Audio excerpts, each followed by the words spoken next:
ప్రభు నామానికే మహిమ కలుగును గాక. కూడి వచ్చిన మీ అందరికీ, కర్మిల ఆత్మీయ సహవాస సంఘ విశ్వాసులందరికీ మన ప్రభువును ఆయన ప్రియ కుమారుడునైన యేసుక్రీస్తు వారి శ్రేష్టమైన నామంలో శుభములు మరియు అందరికీ వందనాలు. 85వ కీర్తన మనం ధ్యానం చేసుకుందాం. కీర్తన 85. ఈ కీర్తన బబులోను దేశపు చెరలో నుండి యూదులు తిరిగి వచ్చిన తర్వాత రాయబడింది అనే సందేహం కొంత ఉంది. ఎందుకంటే ఒకవైపు పునఃస్థాపన గూర్చి రాయబడింది. దేవుడు ఇర్మియా ద్వారా సెలవిచ్చిన మాటను నిలబెట్టుకుని ప్రవక్త అయిన దానియేలు ప్రార్థనలు ఆలకించి ఇశ్రాయేలీలను తిరిగి రప్పించాడు. మరోవైపు చూస్తే దేశం ఇంకా శిథిలావస్థలోనే ఉంది. ఎక్కడ చూసినా రాళ్ళు, చెత్త గుట్టలుగా పడి ఉన్నాయి.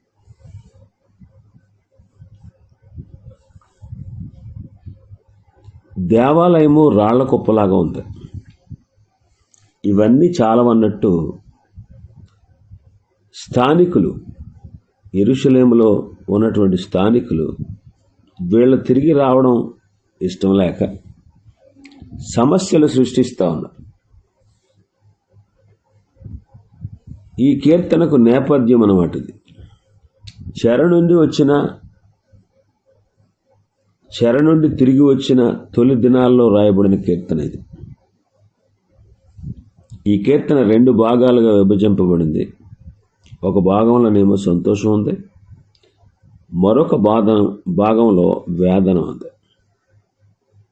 అందువల్ల ఈ కీర్తన రచనా కాలాన్ని నిర్ణయించడం కష్టమైంది.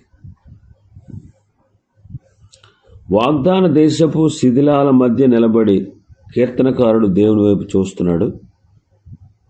మొదటిగా దేవుని స్తుతిస్తున్నాడు. మొదటి 7 వచనాల్లో ఆ విషయాన్ని మనం చూస్తాం. 1, 2, 3 వచనాల్లో, ఓ దేవా, నీ దేశము ఎడల నీవు కటాక్షము చూపావు, చెరకపోయిన యాకోబు సంతతిని నీవు వెనుకకు రప్పించావు అంటున్నాడు. ఇది దేవుని దయ. ప్రాణము లేని శరీరం ఎలా ఉంటుందో ప్రజలు లేని దేశం కూడా అలాగే ఉంటుంది. జనులు లేని దేశం అడవిలా తయారైంది. ఇప్పుడు ప్రజలు తిరిగి వచ్చారు కాబట్టి శరీరానికి ప్రాణం వచ్చినట్టయింది. దేశం మళ్ళీ బ్రతికింది. దేవుడు కృప చూపించాడు. మొదటి వచనంలో, చెరకుపోయిన యాకోబు సంతతిని నీవు వెనుకకు రప్పించావు. యాకోబు అనే పేరు ప్రజల బలహీనతను సూచిస్తూ ఉంది. దేవునితో పెనుగులాడి యాకోబు ఇశ్రాయేలుగా మారాడు. బలహీనులైన చెరలోనికి పోయిన ప్రజలు ఇప్పుడు తిరిగి వచ్చారు. అయితే యూదులలో ఎక్కువ శాతం బబులోన్లోనే ఉండిపోవడానికి ఇష్టపడ్డారు. ఎందుకంటే వాళ్ళు బబులోన్లోనే పుట్టి పెరిగారు. వాళ్ళకు బబులోను మాత్రమే తెలుసు. బబులోనులో డబ్బు సంపాదించుకునే మార్గాలు ఉన్నాయి. లోకంలో ఎలా బ్రతకాలో వాళ్ళు అక్కడ నేర్చుకున్నారు. పాలస్తీనాకు వెళ్ళి కష్టాలు పడడం కంటే బబులోనులో సౌఖ్యంగా బ్రతకడమే మేలు అనుకుంటున్నారు. అయితే దేవుడు తన కృపను చూపిస్తూనే ఉన్నాడు.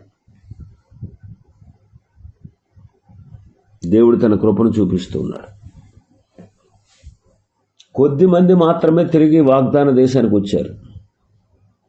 అది వారి చరిత్రలో గొప్ప సంఘటన. అది దేవుని యొక్క ప్రవచనాల నెరవేర్పు అన్నమాట. 2వ వచనం చూస్తే దేవుడు 2 కార్యాలు వాళ్ళకి చేశాడు. మొదటిగా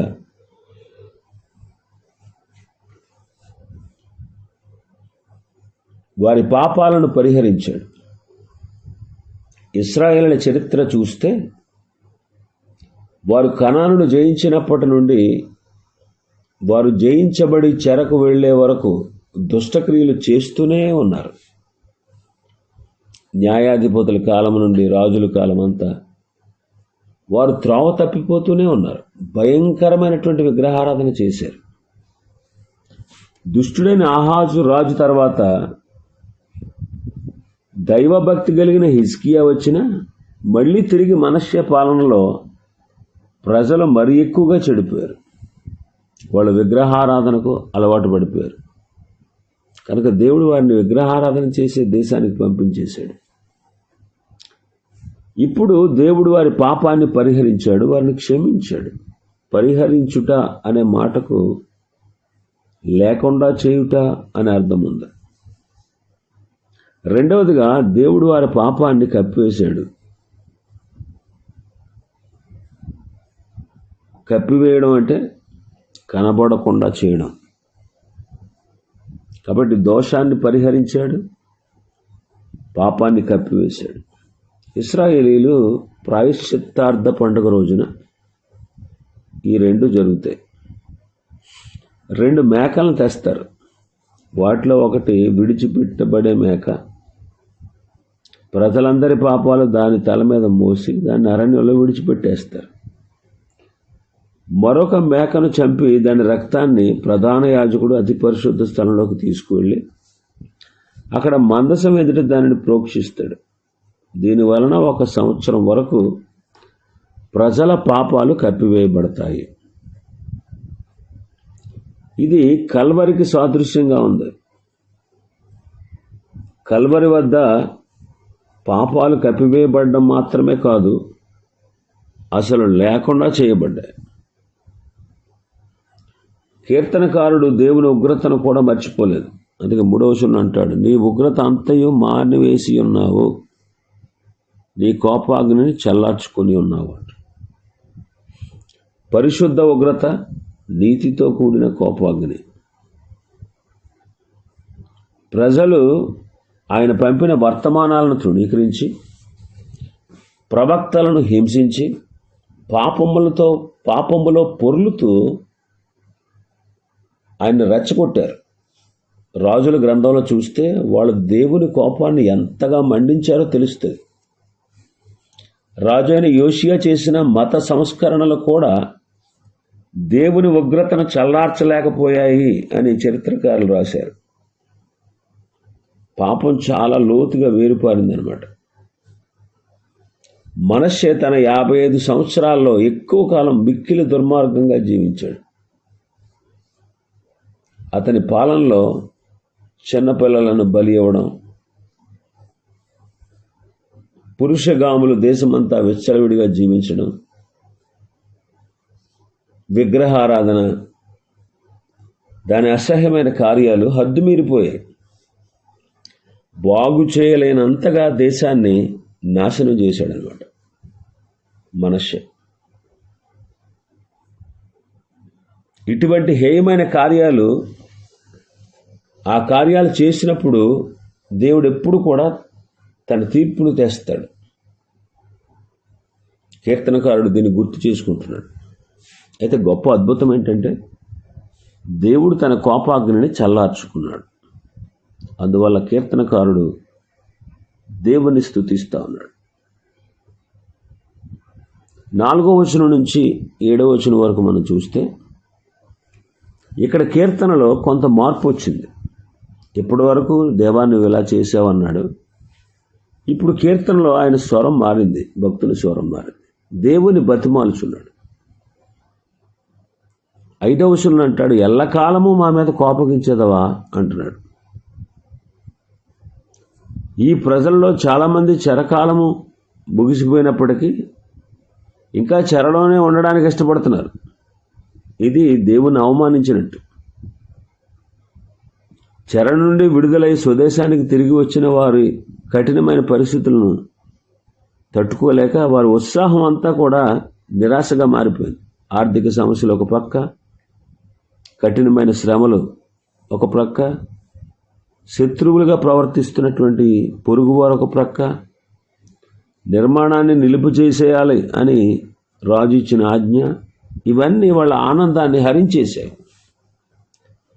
పరిస్థితులు వ్యతిరేకంగా ఉన్నప్పుడు మనం దేవుని కృపను త్వరగా మర్చిపోతాం. అందుకే 4-5 వచనాలు అంటాడు, దేశమంతా పశ్చాత్తాపడాలంటున్నాడు. మా రక్షణకర్త అయిన దేవ, మా వైపు తిరుగుము, మా మీదనున్న నీ కోపము చాలించు. ఎల్లకాలము మా మీద కోపగించేదవా, తరతరములు నీ కోపము సాగించేదవా. దేవుడు వారి వైపు తిరిగాడు గనుక వారు కూడా దేవుని వైపు తిరగాలి. దేశము దేవుని వైపు తిరగకపోతే దేశానికి నిరీక్షణ లేదు. దేశంలో ఉన్న యూదులు దేవుని కుమారుని తిరస్కరిస్తే, చెదరిపోయిన యూదులు దేవుని ఆత్మను తిరస్కరించారు. మొదటి 4 సువార్తలు, రెండవది అపోస్తుల కార్యాలు. దేశంలో నిజమైన పశ్చాత్తాపం లేదు. ఇతర దేశాల్లో నివసిస్తున్న యూదులు అక్కడే ఉండిపోయి దేవునికి మరింత దూరంగా వెళ్ళిపోయారు. బబులోను యొక్క వ్యాపార మనస్సు వారికి బాగా వంటబట్టి వ్యాపారంలో ఆరితేరి అభివృద్ధి చెందారు. ఆ దేశంలో స్థిర నివాసాన్ని ఏర్పరచుకున్నారు. స్వదేశంలోని యూదులు పరిసయ్యుల ఆచారాలను, సద్దూకయ్యుల నాస్తికత్వాన్ని నేర్చుకున్నారు. చివరకు మలాకి తన స్వరాన్ని వినిపింపజేసి హెచ్చరించి శాపము అనే భయంకరమైన ఒక్క మాటతో పాత నిబంధనను ముగించాడు. అయితే పశ్చాత్తాపంతో సరిపోదు, దానికంటే ఎక్కువైనదే కావాలి. 6-7 వచనాలు చూస్తే దేశానికి ఉద్యమం కావాలి. నీ ప్రజలు నీ యందు సంతోషించినట్లు నీవు మరల మమ్మను బ్రతికింపవా. యెహోవా, నీ కృప మాకు కనుపరచు, నీ రక్షణ మాకు దయచేయము. ఉజ్జీవము, రక్షణ ఎప్పుడు కలిసే ఉంటాయి. ఉద్యమం అనేది పరిశుద్ధాత్మ యొక్క బలమైన కార్యం. అది దేశమంతా వ్యాపించి వేల కొలది ఆత్మలను రక్షణ అనుభవంలోకి నడిపిస్తుంది. అందువలన దేశంలోని ప్రతి కోణంలోనూ సమూలంగా మార్పు వస్తుంది. సంస్కరణ వలన బాహ్యంగా మాత్రమే మార్పు వస్తుంది. ఉద్యమం అనేది అంతరంగంలో మార్పును తీసుకొస్తుంది. జాన్ వెస్లీ గారి దినాల్లో, ఇవాన్ రాబర్ట్ గారు అనే భక్తుల దినాల్లో ఇటు ఇంగ్లాండ్లో, వేల్స్లో గొప్ప ఉద్యమం వచ్చింది. దేశం యొక్క నైతిక స్వరూపంలో కూడా మార్పు వచ్చేసింది. సంఘం సంఖ్య పెరిగింది. త్రాగుడు, వ్యభిచారము, నేరాలు, అవినీతి అంతమైపోయాయి. యథార్థత పునఃస్థాపించబడింది. యజమానులు తమ ఉద్యోగుల పట్ల శ్రద్ధ వహించారు. ఉద్యోగులు మరింత కష్టపడి పనిచేశారంట, నమ్మకస్తులుగా ఉన్నారు. అప్పటి కాలంలో యోధా రాజ్యంలో చాలాసార్లు ఉద్యమం వచ్చింది.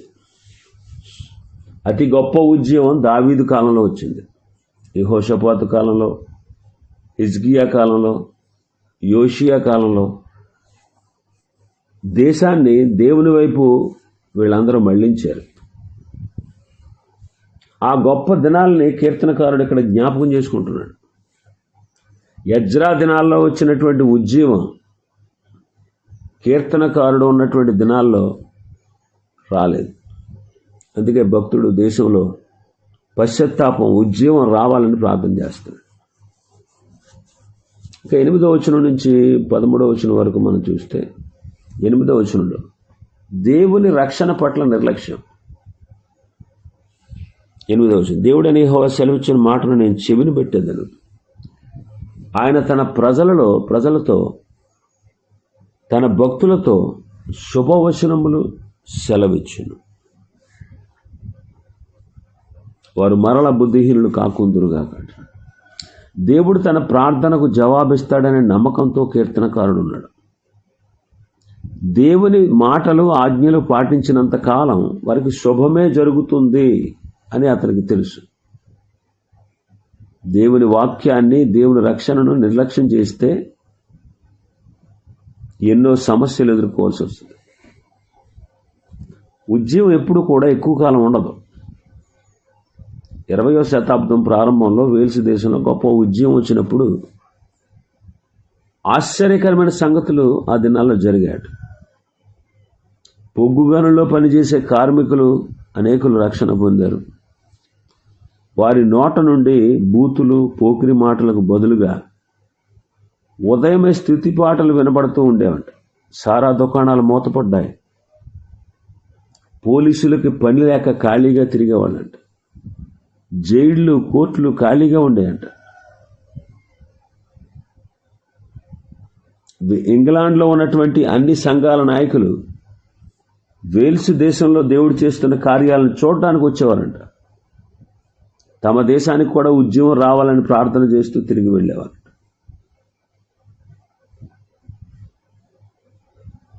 అయితే కొద్ది కాలం తర్వాత ఆ ఉద్యమం ఆగిపోయింది. అగ్ని ఆరిపోయింది.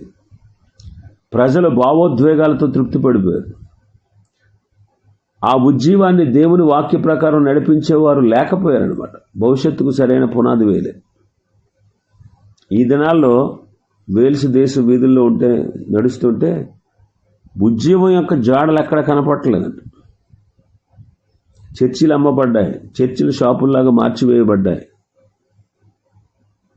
కొన్నిటిని వేరే వేరే కార్యకలాపాలకు వాడుతూ వచ్చారు. వేల్స్ ప్రజలకు రక్షణ మీద కంటే సామాజిక కార్యక్రమాల మీద ఎక్కువ ఆసక్తి ఉందంట. క్రీస్తు కంటే కమ్యూనిజమే ఎక్కువ ఆకర్షణగా ఉంది. చర్చి భవనాలన్నీ ఖాళీ అయిపోయాయి. సారా దుకాణాలు ఫుల్గా నిండిపోయాయి. తన దేశం యొక్క పరిస్థితిని బట్టి కీర్తనకారుడు భయపడుతున్నాడు. అందుకే రక్షణను, దేవుని వాక్యాన్ని నిర్లక్ష్యం పెట్టి మనం లోకం వైపు తిరగవద్దు అని హెచ్చరిస్తున్నాడు. ఇంకా మనం చూస్తే 9వ వచనం, దేవుని రక్షణ సమీపంగా ఉందంటాడు. మన దేశములో మహిమ నివసించున్నట్లు ఆయన రక్షణ ఆయనకు భయపడే వారికి సమీపముగా ఉన్నది అంటాడు. కొన్ని సంవత్సరాల క్రిందట మహిమ మేఘం, షకీనా మహిమ మేఘం దేవుని మందిరం నుండి అయిష్టంగానే వెళ్ళిపోవడం యెహెజ్కేలు చూస్తాడు. యెహెజ్కేలు అది ఇక తిరిగి రాలేదు. ఆ మహిమ మేఘము అరణ్యంలో ఇశ్రాయేలులను నడిపించింది. సొలొమోను కాలంలో దేవాలయాన్ని ఆవరించి ఉంది. ప్రత్యక్ష గుడారం మీద నిలిచి ఉంది. అయితే దేశస్థుల దోషమును బట్టి ఆ మేఘం అక్కడ నిలవలేక అతి పరిశుద్ధ స్థలములో నుండి కెరూబుల మధ్యలో నుండి లేచింది. దేవాలయం మీద కొంచెం సేపు నిలబడింది. ఆ తర్వాత పట్టణపు బయట ఉన్న కొండల వైపుగా వెళ్ళి ఆ తర్వాత కనబడలేదు. బబులోను నుండి తిరిగి వచ్చిన యూదులు కట్టిన మందిరంలో ఆ మహిమ మేఘం లేదు. అందుకే వాళ్ళలో వృద్ధులైన వాళ్ళు ఏడ్చారంట. పునాది వేసినప్పుడు ఏడుస్తారు, గట్టిగా గట్టి స్వరంతో ఏడిస్తే ఏది దుఃఖ స్వరమో ఏది సంతోష స్వరమో అర్థం కాలేదు ఆ రోజుల్లో. మరలా బబులోను దేశం నుంచి తిరిగి వచ్చి మందిరం కట్టాక ఆ మహిమ మేఘం తిరిగి రావాలని కీర్తనకారుడు ప్రార్థన చేస్తున్నాడు. రక్షణ, మహిమ కలిసి ఉండడం కీర్తనకారుడు చూశాడు. మహిమ కావాలంటే రక్షణ కావాలి. 10వ వచనం నుంచి 13వ వచనం వరకు మనం చూస్తే 10, 11లో రక్షణ యొక్క గొప్ప సూత్రం మనకు కనబడుతుంది. దేవుని రక్షణ సూత్రాన్ని పరిశీలనగా మనం చూడాలి. అదేంటంటే 10వ వచనంలో కృపా సత్యములు కలుసుకొనినవి, నీతి సమాధానములు ఒకదానినొకటి ముద్దు పెట్టుకున్నవి. భూమిలో నుండి సత్యము మొలుచును, ఆకాశంలో నుండి నీతి పారజూచును. కలుసుకొనినవి అనే పదం మూల భాషలో కూడా ఒకటే. అది బైబిల్లో 15 సార్లు రాయబడింది. పాపిని క్షమించు అని కృప అంటది. కుదరదో పాపం చేసిన వాడికి శిక్ష పడాల్సిందే అని సత్యం అంటారు. దేవుల్లో ఈ రెండు లక్షణాలు ఉన్నాయి, కృపా సత్యం. దేవుడు ప్రేమ అయి ఉన్నాడు, ఆయన ప్రేమామయుడు అని కృప అంటుంటే, దేవుడు వెలుగై ఉన్నాడు అని సత్యం అంటుంది. అయితే ఈ రెండు కలిసే సమయం వచ్చింది. సత్యాన్ని విడిచిపెట్టి కృప చూపించలేడు. దయ అక్కర్లేదు, సత్యం ఉంటే చాలు అని అనలేం. అయితే ఈ రెండు కల్వరిలో కలుసుకున్నాయి, ఒకదాన్ని ఒకటి ముద్దు పెట్టుకున్నాయి. ఇప్పుడు దేవుడు రెండింటినీ పైకెత్తి చూపించగలడు. మహిమా స్వరూపమైన దేవుని కుమారుని ద్వారా నీతి సమాధానాలు కలుసుకున్నాయి. 12వ వచనం చదివితే రక్షణ యొక్క ఫలితమే అభివృద్ధి. అందుకే ఇక్కడ యెహోవా ఉత్తమమైన దాన్ని అనుగ్రహించును, మన భూమి దాని ఫలమునిచ్చునట్టు. పాత నిబంధన ఇశ్రాయేలులకు సంబంధించింది, ఇది కాదనలేని సత్యం. దేవుని ఆత్మ సంచరించే ప్రాంతంలో దేవుని రక్షణ అంగీకరించిన వారికి ఆత్మలో ఆనందంతో పాటు భౌతికపరమైన అభివృద్ధి కూడా కనబడుతుంది. 13వ వచనం మనం చదివితే, నీతి ఆయనకు ముందు నడుచును, ఆయన అడుగు జాడలలో అది నడుచును. ప్రభువు తను ముందుండి తన ప్రజలను నడిపిస్తాడు. ఆయన ముందు ఆయన నుండి విడదీయలేని ఆయన నీతి నడుస్తుందన్నమాట. కాబట్టి ఈ కీర్తన యేసుక్రీస్తు ప్రభు యొక్క 1000 ఏండ్ల పాలనను గూర్చి, ఆయన భూమి మీద స్థాపించబోయే నీతిగల తన ప్రభుత్వాన్ని గూర్చి ఎదురు చూస్తూ భక్తుడు ఈ కీర్తనను ముగించాడు. అన్నిటికంటే ముఖ్యంగా మన హృదయాల్లో దేవుని యొక్క నీతి స్థాపించబడాలి అని భక్తుడు ఆశిస్తున్నాడు. ఇది ఈ కీర్తనలో ఉన్నటువంటి విషయాలు.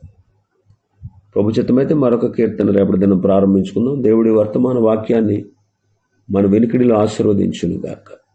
ఆమేన్.